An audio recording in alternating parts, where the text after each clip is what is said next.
Kumusta kaibigan? Ang kwento nating itatampok ngayon ay isang maaksyong pelikula. Ito ay tungkol sa isang asasin na nagbabagong buhay na sana, ngunit kinailangan niyang bumalik sa pagiging professional killer dahil sa isang teenager na kanyang itinuturing na anak. Siya rin ang tinaguriang John Wick ng South Korea, kaya siguradong magugustuhan mo ito kaibigan.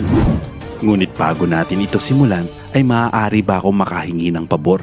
Paki-like naman ang videong ito at pa-subscribe na rin sa aking channel. I-click mo na rin ang notification bell. Muli maraming salamat kaibigan.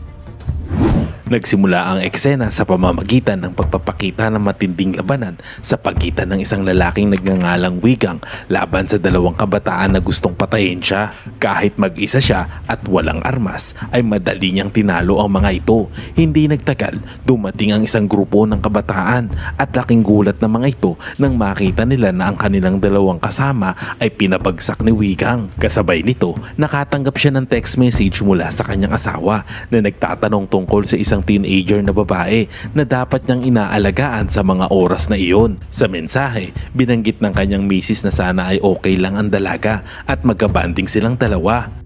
Biglang lumipat ang eksena sa nakaraang araw kung saan si Wigang ay nagpapahinga sa bahay at nagbabasa ng libro. Ang kanyang asawa na si Yonsu ay lumapit sa kanya at binanggit na gusto nitong magbakasyon sa Jeju Island kasama ang kanyang best friend at upang mag-survey na rin sa lokasyon dahil plano nitong magtayo ng restaurant doon. Paalis na ang kanyang asawa sa loob lamang ng 2 linggo. Pagkatapos ay sinabi nito sa kanya na alagaan muna ang stepdaughter ng kanyang Bessie, isang 17 taong gulang na babae na nagngangalang Yoonji. Nang marinig niya ito, agad itong tumanggi at sinabing hindi siya yaya, lalo na nung sinabi niya na si Yoonji ay titira sa kanilang bahay pansamantala. Nakipagtalo pa si Wigang sa kanyang asawa hanggang sa tuluyan itong pumayag sa kahilingan nitong alagaan muna si Yoonji habang siya ay nasa business trip. Kinabukasan, hinatid niya ang kanyang asawa sa airport kasama ang kanyang matalik na kaibigan na si Kim Soo at nangako siya na babantayan niya si Yoonji habang wala sila.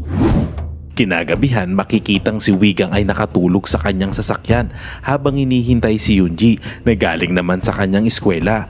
Pagkatapos ay kumatok si Yoonji sa bintana ng kanyang sasakyan at ginising siya. Agad niya itong pinasakay sa kanyang sasakyan upang umuwi na. Gayunpaman, sinabi niya na idaan muna siya at ang kanyang kaibigan sa isang lugar dahil mayroon silang bibilhin. Pagdating sa kanilang destinasyon, sinabi ni Yoonji kay Wigang na gusto niyang mag-overnight sa bahay ng kanyang kaibigan at nakiusap ito sa kanya na ilihim ito sa kanyang ina. Hindi na nagdalawang isip pa si Wigang at pinayagan niya ito dahil naisip niya na maaari siyang makapagpahinga at hindi na mag-alala tungkol sa kanyang kapakanan. Di nagtagal, hiniram ni Wigang ang wallet ni Yoonji at naglagay ng pera bago niya ito ibinalik. Bago siya umalis kasama ang kanyang kaibigan, sinabihan siya ni Wigang na huwag mag-atubiling tumawag sa kanya anumang oras, lalo na kapag kailangan niya ng tulong. Sinabihan niya rin si Yoonji na mag-ingat at umiwas na masangkot sa anumang gulo. Pagkatapos nun ay nagmadali siyang bumalik sa kanyang bahay dahil antok na siya at gusto niyang matulog kaagad. Maya-maya nang nasa bahay na, nagising si Wigang sa tunog ng cellphone na nagri-ring dahil tumatawag si Yoonji. Sa kabilang telepono ay naririnig niyang nahihirapan ito at nagmamakawa na puntahan siya sa isang lugar sa lalong madaling panahon. Sa pag-aakalang kailangan ni Yoonji ng tulong, pinuntahan niya agad ang lokasyon na sinabi niya. Gayunpaman, pagdating niya doon, laking gulat niya nang malaman niyang nasa maayos si Yoonji at kasalukuyang nakikipag-usap sa isang lalaki. Nang makitang dumating si Wigang, agad siyang ipinakilala ni Yoonji sa lalaki bilang kanyang tsuhin. Ilang sandali matapos silang iwan ng lalaki, nagtanong si Wigang sa kanya kung bakit siya tumatambay sa 10 oras ng gabi kahit na sinabi nito na gusto niyang manatili sa bahay ng kanyang kaibigan. Gayunpaman ay hindi pinapansin ni Yoonji ang mga tanong ni Wigang at busy ito sa kanyang cellphone na ikinairita naman ni Wigang. Pagkatapos ay sinabi sa kanya na umuwi na, ngunit siya ay tumanggi at sinabi na siya ay pupunta pa sa bahay ng kanyang kaibigan. Kaya nagpa siya si Wigang na umalis at bumalik sa bahay upang ipagpatuloy ang kanyang pagtulog. Nang paalis na siya, nakita niya si Yoonji na nakasakay sa isang motorsiklo na sakay ng isang lalaki na kausap niya kanina. Ang totoo ay ayaw niya ng pakialaman pa ito. Biglang nagpadala ng text si Yonsu na nagtatanong kung kumusta na si Yoonji. Dahil doon, iniliko ni Wigang ang kotse at sinundan niya ang tracking device na inilagay nito sa kanyang wallet noong naglagay siya ng pera dito. Si Yoonji ay dinala ng lalaking iyon sa isang ice skating rink at pagkatapos ay dinala siya sa harap ni Sung-yoon. Isang batang babae na sangkot sa mga iligal na bagay kung saan ginagamit niya ang mga gwapong lalaki upang akitin ng mga babae para makipag-date sila dito. Pagkatapos ay kikidnapin at pipilitin ni Sung-yoon ang mga batang babae na ito na maging bayaran at kumita mula sa kanila. Si Yoonji at ang kanyang kaibigan ay tinarget ni Sung-yoon at madali silang nahulog sa kanyang mga bitag. Umiiyak na ang kaibigan ni Yoonji at nakiusap kay Sung-yoon na palayain na sila pero wala siyang pakialam at sa halip ay sinampal niya ang dalaga. Samantala, sinubukan ni Yoonji na lumaban ngunit wala rin siyang nagawa. Di nagtagal, si Wigang ay dumating doon at hiniling kay Sung-yoon na palayain si Yoonji at ang kanyang kaibigan at nagbanta na bubugbugin si Sung-yoon at ang kanyang mga tauhan. Gayunpaman, hindi niya pinansin ang kanyang mga babala at inutusan ang kanyang mga tauhan na salakayin siya. Sa kanyang husay sa pakikipaglaban, ang mga delinkwenteng kabataan na tauhan ni Sung-yoon ay hindi talaga uubra kay Wigang at madali silang napabagsak. Kahit na sinaksak niya ito sa tiyan, nakatayo pa rin ito at gumanti ito sa kanya at nawalan naman siya ng malay. Pagkatapos ay dinala niya si Yoonji sa bahay at sinabi na magpahinga. Isang gabi, niyaya ni Wigang si Yoonji na maghapunan sa labas. Sa kanilang pag-uwi, dumaan sila sa lokasyon ng skating rink, ang lugar kung saan niya binugbog si Sung-yoon at ang kanyang mga tauhan. Nagtataka sila dahil ang arena ay pinalilibutan ng mga pulis na nagpapahiwatig na may nangyari doon. Pinahinto ng ilang mga pulis ang mga sasakyan na dumadaan sa lokasyon, kabilang na ang isang pulis na nagngangalang Lee Yong-hoo na nagpahinto sa sasakyan ni Wigang. Sinabi ni Yong-hoo kay Wigang na nagkaroon ng patayan sa lugar at nagtanong sa kanya ng ilang bagay. Relax namang sinagot ni Wigang ang bawat tanong ng pulis. Gayunpaman, kakaiba ang kinikilos ni Yoonji na parang may itinatago at natatakot na malaman ng mga pulis. Nang sa wakas ay nakauwi na sila, si Wigang ay nagmadali upang malaman ang tungkol sa nangyaring patayan at laking gulat niya nang malaman niya na ang mga biktima ay ang mga batang nakasagupa niya noong nakaraang araw.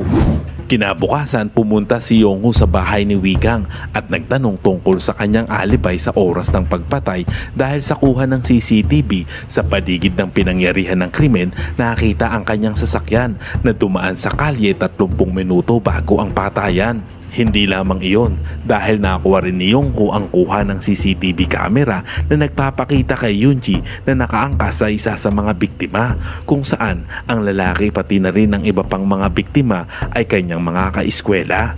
Gayunpaman, tumanggi si Wigang na magbigay ng mga detalye, kaya naghinala si Yong-hoo sa kanya at kinwestiyon ang kanyang relasyon kay Yoonji. Sinabi niya sa pulis na hiniling lamang sa kanya na alagahan si Yoonji habang ang kanyang ina at ang kanyang asawa ay nasa isang business trip sa Jeju Island. Pagkaalis ni Yong-hoo, pumunta si Wigang kay Yoonji at hiniling sa kanya na sabihin ng totoo kung may alam siya tungkol sa pagpatay sa kanyang mga kaeskwela. Matapos malaman ang tungkol sa kanyang sitwasyon, naalala naman ni Wigang ang nakaraan nang makilala niya ang isang batang babae na gustong wakasan ang kanyang buhay. Nais niyang malaman kung ano ang gusto nito, pagkatapos ay humingi ito ng isang yakap mula sa kanya na ibinigay naman niya at pagkatapos nito siya ay nawalan ng malay. Naistorbo naman si Wigang mula sa kanyang mga nakaraang alaala nang marinig niya na nagri-ring ang cellphone ni Yoonji at ang tawag ay mula naman kay Sung-yoon. Nang malaman niyang si Sung-yoon ang nasa telepono, kinuha niya ang cellphone ni Yoonji para kausapin ito. Sinabi ni Sung-yoon kay Wigang na nasa kanya ang kutsilyo na may fingerprints nito na maaaring maging problema para sa kanya kung isusuko ito sa pulisya. Dahil nagbanta siyang ibibigay ang kutsilyo sa pulis, napilitan si Wigang na sumang-ayon sa kanyang kahilingan na makipagkita sa kanya sa loob ng 1 oras. Pagkatapos ay sinabi niya kay Yoonji na manatili muna sa bahay habang pupuntaan niya si Sung-yoon. Natatakot si Yoonji dahil mag-isa lamang siya sa bahay, kaya nagpupumilit siyang sumama. Ngunit sinabi naman ni Wigang na gagawin niyang mahirap ang mga bagay para sa kanya, kaya binigyan niya ito ng bracelet na may tracking device kung sakaling may mangyaring masama. Pagkatapos nito, nagmadaling inihanda ni Wigang ang kanyang mga sandata. Sa kabilang banda, maganda ang pakiramdam ni Sung Yoon matapos ang matagumpay na pagbablackmail sa kanya.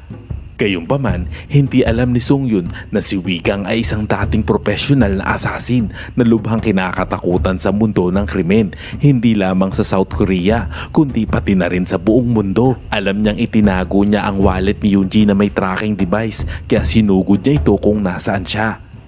Sa wakas ay nakarating si Wee Gang sa isang apartment kung saan nakilala niya ang isang lalaking nagngangalang Jang, ang pinsan ni Sung Yoon at ang taong nagpapatakbo ng isang illegal na negosyo na kinasasangkutan ng mga menor de edad na babae. Pagkatapos ay ipinatawag niya ang kanyang pinakamalakas na tauhan upang harapin si Wee Gang. Gayunpaman, nakagawa siya ng isang malaking pagkakamali sa pamamagitan ng pagmamaliit kay Wee Gang na hindi nag-atubiling bugbugin at pahirapan ang kanyang mga tauhan. Sa kabilang banda, si Sung Yoon na nakarinig ng kaguluhan ay nagmadaling lumabas at labis na nagulat nang makita ang presensya ni Wee Gang doon. Sinabi niya kay Sung Yoon na ibigay ang kutsilyo na may fingerprint, ngunit lumala ang sitwasyon nang tutukan ni Jang ng baril si Wee Gang. Sa huli ay ibinigay ni Jang ang kutsilyo sa kanya at nagmadaling umalis kasama si Sung Yoon.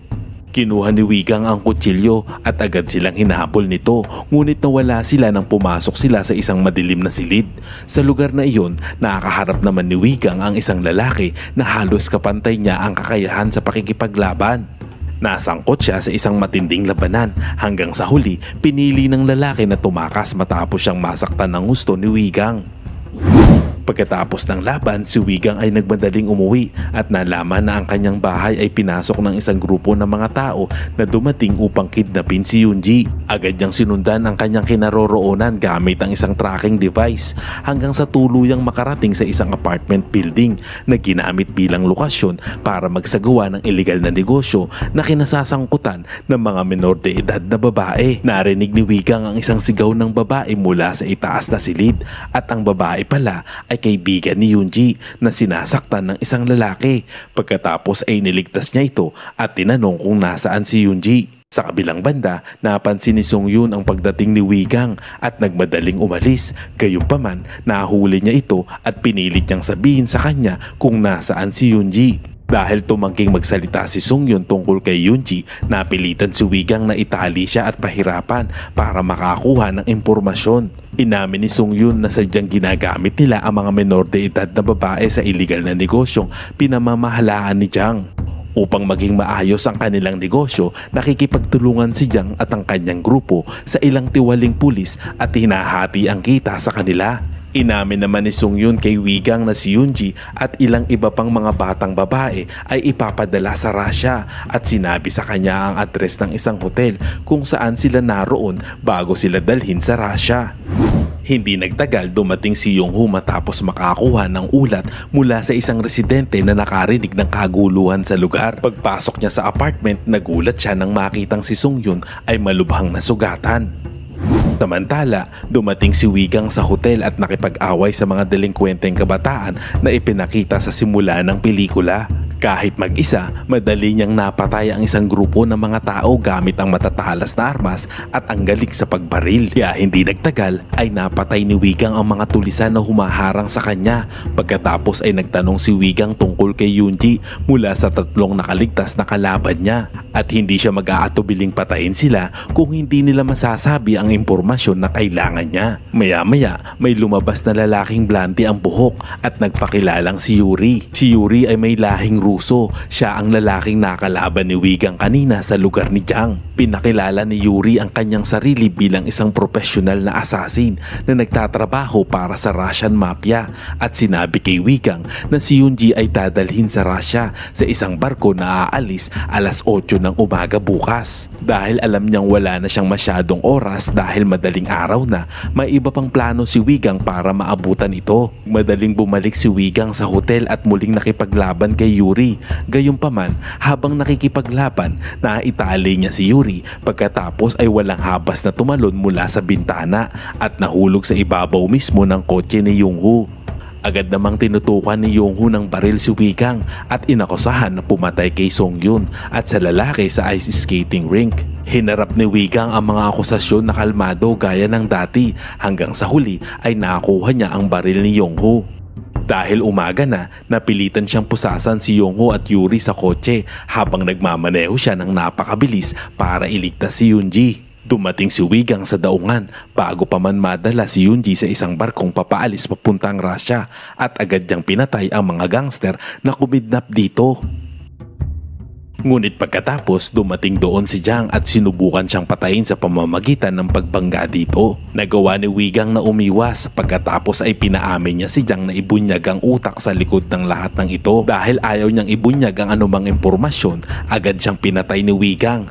Nang makita si Wigang na hindi nag-atubiling pumatay, ay napagtanto ni Yongho na si Wigang ay hindi ordinaryong tao. Pagkatapos ay kinuha ni Wigang ang cellphone ni Jang at nalaman na si Yongho pala ay isang tiwaling pulis na nakikipagtulungan kay Jang at sa kanyang mga grupo upang patakbuhin ang kanilang illegal na negosyo. Matapos makita ang mga ebidensya ng pagkakasangkot ni Yongho kay Jang at sa kanyang sindikato, binantaan siya ni Wigang at sinabi kay Yongho na gawin ang lahat ng kanyang utos kung ayaw niyang ibigay ang ebidensya sa iba pang mga pulis. Dahil ayaw ni Yongho na matapos sa ganoong paraan ang kanyang pagiging pulis, ay sinunod niya ang gusto ni Wigang upang mapawalang sala ito sa lahat ng kaso. Pagkatapos si Yoonji ay isinugod sa hospital at sinamahan siya ni Wigang habang siya ay naroon at sinabi niya sa kanya na sabihin sa pulisya kung ano talaga ang nangyari. Pagkatapos ay sinisi niya ang kanyang sarili sa lahat ng masamang nangyari sa kanya at sa kanyang kaibigan.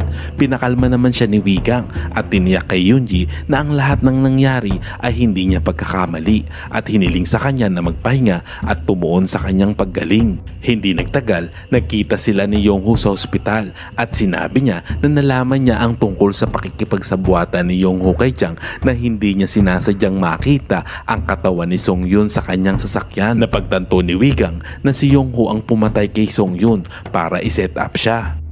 Pagkatapos ay inutusan ni Wigang si Yongho na alamin ang tungkol sa sindikato ng mafia ng Russia. Noong una, tinanggihan ni Yongho ang kanyang kahilingan dahil ito ay masyadong mapanganib. Pero wala siyang pagpipilian kundi sundin siya dahil may ebidensya si Wigang para sirain ang karir niya bilang pulis.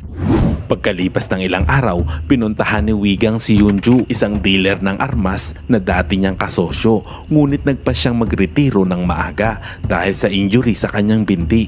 Humingi ng tulong si Wigang na naghahanap ng sniper rifle at silencer gun. Pagkarinig nito ay nagulat siya dahil akala niya ay tuluyan na nagretiro si Wigang. Sinabi ni Wigang na mayroon siyang maliit na problema at para malutas ay kailangan niya ng mga armas sa lalong madaling panahon. Gabing iyon, si Wigang ay nakatanggap ng tawag mula kay Yongho na nagsabi sa kanya tungkol kay Park, isang miyembro ng sindikatong kriminal na naatasang magpadala ng mga batang babae sa Russia kasama si Yoonji.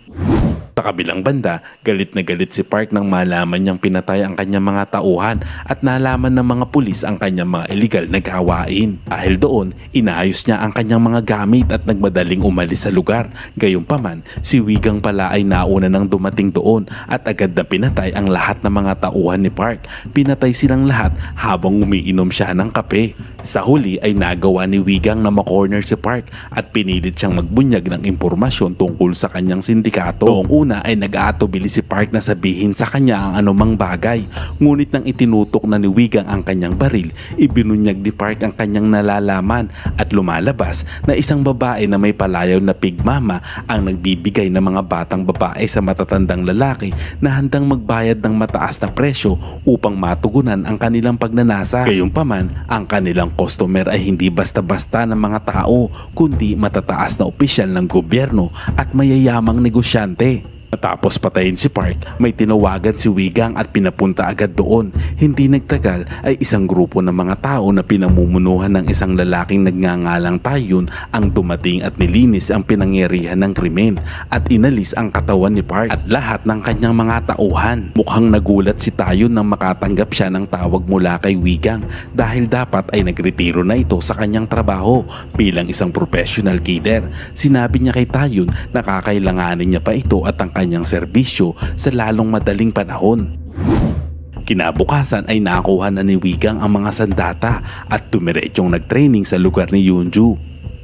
Pagkatapos nito, nakita niya si Yoonji sa hospital na malungkot nang malaman niya na ang kanyang kaibigan na biktima rin ay piniling wakasan ang kanyang buhay. Habang nasa hospital, tinawagan ni Wigang si Yongho na nagtanong tungkol sa nakaraan ni Yoonji na inampon ni Suha pagkatapos mamatay ng kanyang tunay na ina noong siya ay 5 taong gulang pa lamang. Sinabi rin ni Yongho kay Wigang ang tungkol kay Kim na mula sa isang kilalang pamilya na may napakalakas na impluwensya sa politika na imposibleng maipakulong ni Wigang. Gayunpaman, wala siyang pakialam dahil hindi niya ipapakulong si Kim, sa halip ipapadala niya si Kim sa impyerno.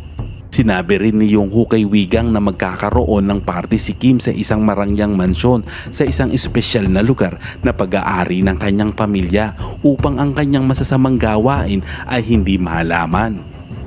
Sa ibang eksena, habang abala si Kim sa pakikipagparty sa mga sexing babae, agad na kumilos si Wigang para patayin ang lahat ng kanyang mga tauhan na nagbabantay sa lugar gamit ang sniper rifle. Sa kabilang banda, nalaman agad ni Yuri na nagtatrabaho kay Kim na may umatake sa kanila dahil hindi niya makontak ang kanyang mga tauhan na nagbabantay sa labas ng mansyon.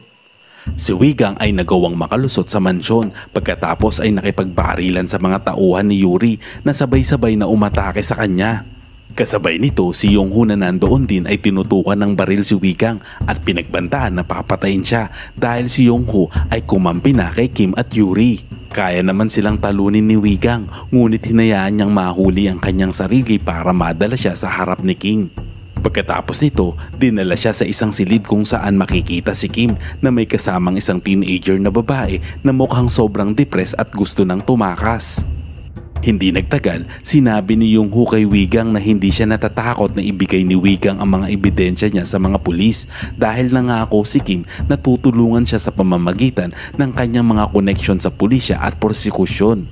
Hindi na nagulat si Wigang sa mga sinabi niya, inaasahan niya na rin ito at kalmado lang siya gaya ng dati.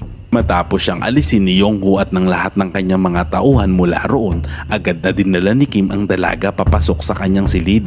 Kasabay nito, sinimulan ni Wigang ang laban at pinabagsak ang mga tauhan ni Yongho at Kim na napakadali. Di nagtagal, kinuha ni Wigang ang baril ni Yongho at hindi nag-atubili na patayin siya dahil naglakas loob itong traidorin siya. Hindi naman naawa si Wigang sa mga tauhan ni Kim at agad na pinatay silang lahat. Hindi nagtagal, dumating doon si Yuri at naglaban na naman ang dalawa sa isang matinding one-on-one fight. Sa pagkakataong ito ay dapat ay mayroon ng manalo sa kanila, ngunit hindi maaaring matalo si Wigang. Gayon din naman si Yuri na isa ring professional killer. Gayunpaman, pagkatapos ng isang mabangis at nakamamatay na labanan, sa wakas ay nagawang talunin ni Wigang si Yuri at ibinagsak ang kanyang katawan sa gitna ng party na nagpahiyaw sa lahat ng tao dahil sa takot at gulat. Sa kabilang banda, mukhang masaya si Kim na hindi pa rin alam na ang lahat ng tauhan niya ay pinatay na ni Wigang.